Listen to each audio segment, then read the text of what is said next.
Assalamualaikum warahmatullahi wabarakatuh. Hai teman-teman, perkenalkan nama saya Nurinda Ramadanika, NIM D1B120365, kelompok 4 dari kelas 05 alih jenjang, program studi S1 Farmasi Universitas Megareski Makassar. Dalam video kali ini, saya akan membahas tentang rekayasa gen.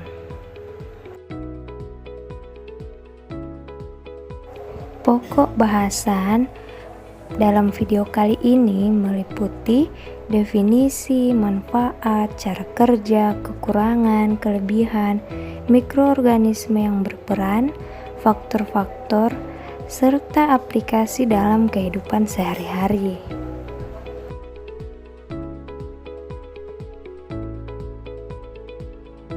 Sekarang kita akan membahas satu persatu pokok-pokok bahasan yang tadi.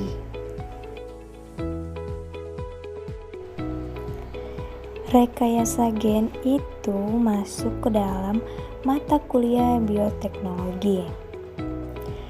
Bioteknologi untuk pertama kalinya ditemukan oleh Carl Erecki, seorang insinyur Hongaria pada tahun 1917, untuk menjelaskan produksi babi dalam skala besar yang menggunakan bit gula sebagai sumber pakannya. Berdasarkan terminologinya, bioteknologi dapat diartikan: yang pertama ada bio. Bio memiliki pengertian agen hayati atau living things yang meliputi organisme seperti bakteri, jamur, ragi atau kapang. Kemudian jaringan atau sel seperti kultur sel tumbuhan atau hewan, dan komponen subselulernya seperti enzim. Berikutnya yaitu tekno. Tekno memiliki pengertian teknik atau rekayasa. Dalam bahasa Inggris, engineering, yaitu segala sesuatu yang berkaitan dengan rancang atau bangun. Misalnya untuk rancang bangun suatu bioreaktor. Cakupan teknik di sini sangat luas, antara lain teknik industri dan kimia. Selanjutnya, logi.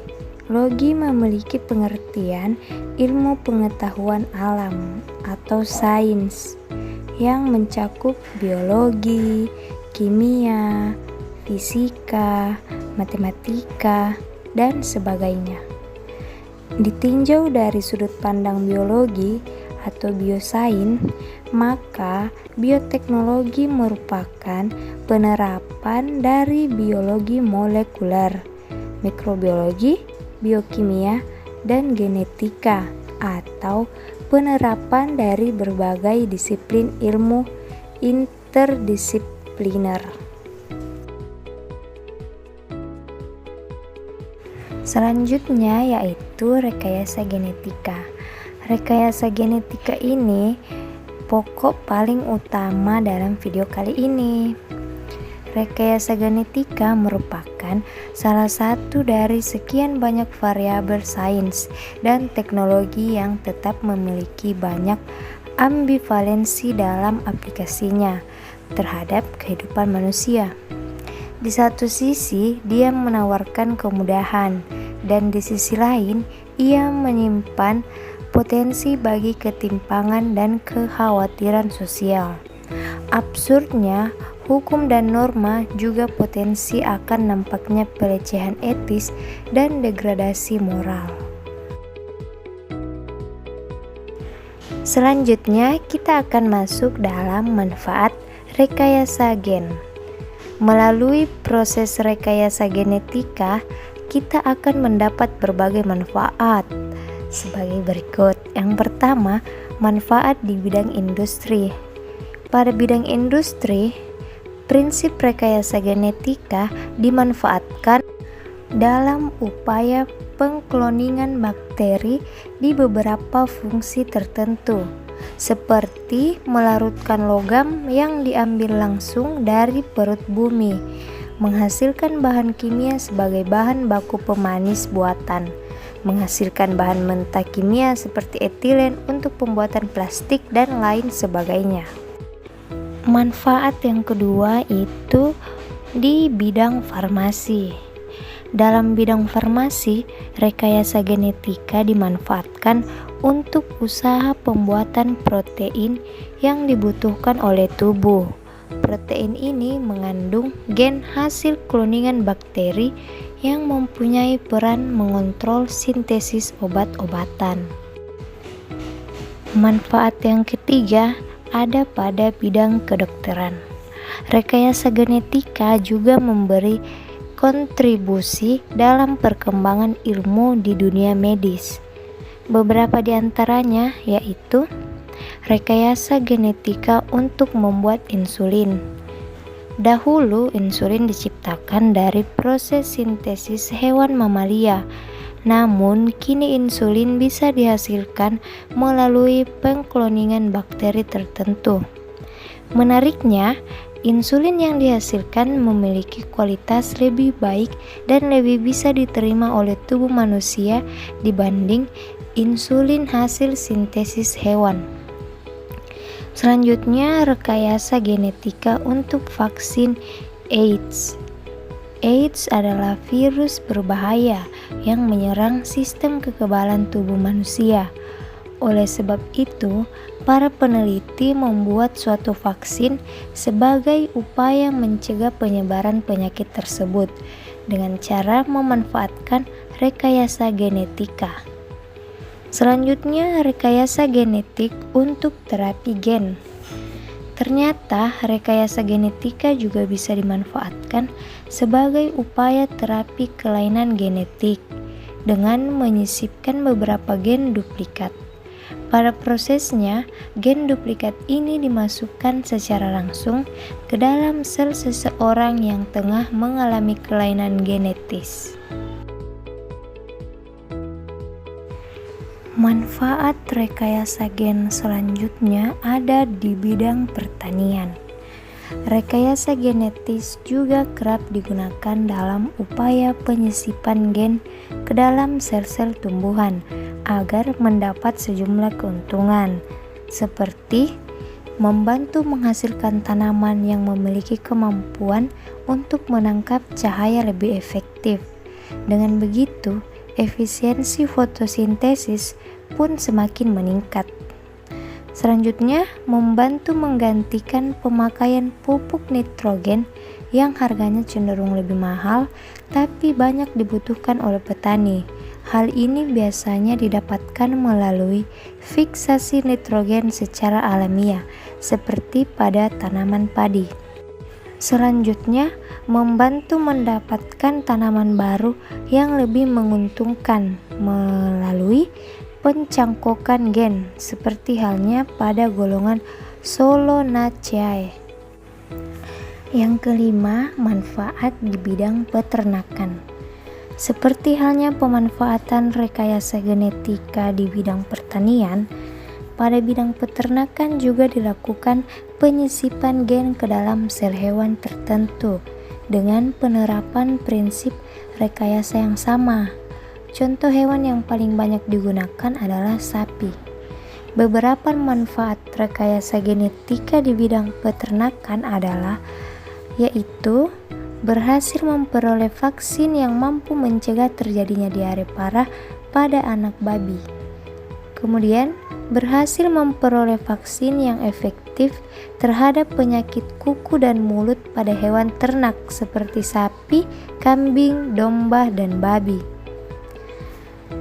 Saat ini di tengah dilakukan pengujian hormon pertumbuhan tertentu untuk sapi yang diharapkan mampu meningkatkan produksi susu. Sekarang kita akan masuk ke dalam proses rekayasa genetika. Untuk melakukan proses modifikasi genetik, diperlukan tahapan atau proses tertentu. Yang pertama adalah mengidentifikasi sekaligus mengisolasi gen yang diinginkan sesuai tujuannya. Kemudian membuat DNA atau AND, salinan dari RNAD berdasarkan prosedur.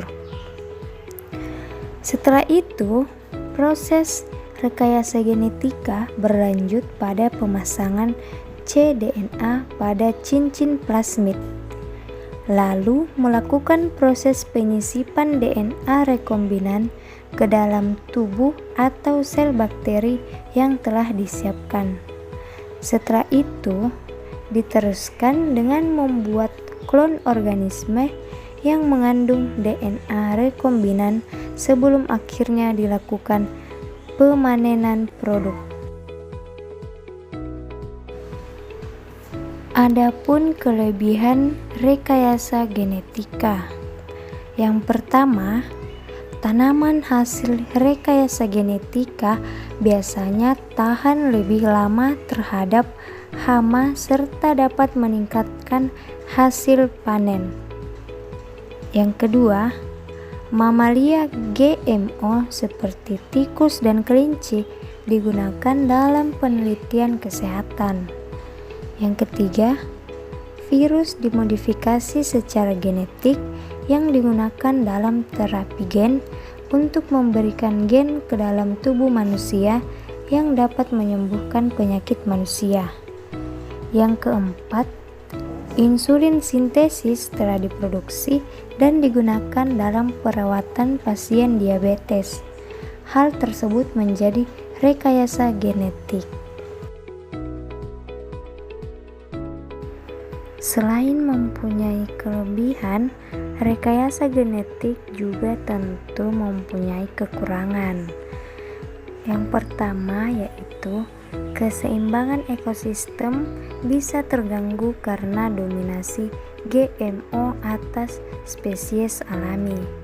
Yang kedua, gangguan kesehatan akibat penggunaan hasil rekayasa genetik ialah reaksi alergis yang sudah dapat dibuktikan. Yang ketiga, peperangan bisa berbahaya karena senjata biologis yang diproduksi dengan rekayasa genetika. Yang keempat, penelitian telah membuktikan bahwa beberapa produk makanan mempertahankan bahan genetik buatan yang akan menciptakan efek merugikan pada kesehatan manusia. Itulah tadi pembahasan tentang rekayasa genetika yang meliputi definisi, manfaat, cara kerja, kekurangan, kelebihan, dan lain sebagainya. Semoga video ini bermanfaat bagi kita semua. Apabila ada kesalahan dalam penjelasan saya mengenai rekayasa genetika, mohon dimaafkan. Sekian, wabillahi taufiq wal hidayah. Wassalamualaikum warahmatullahi wabarakatuh.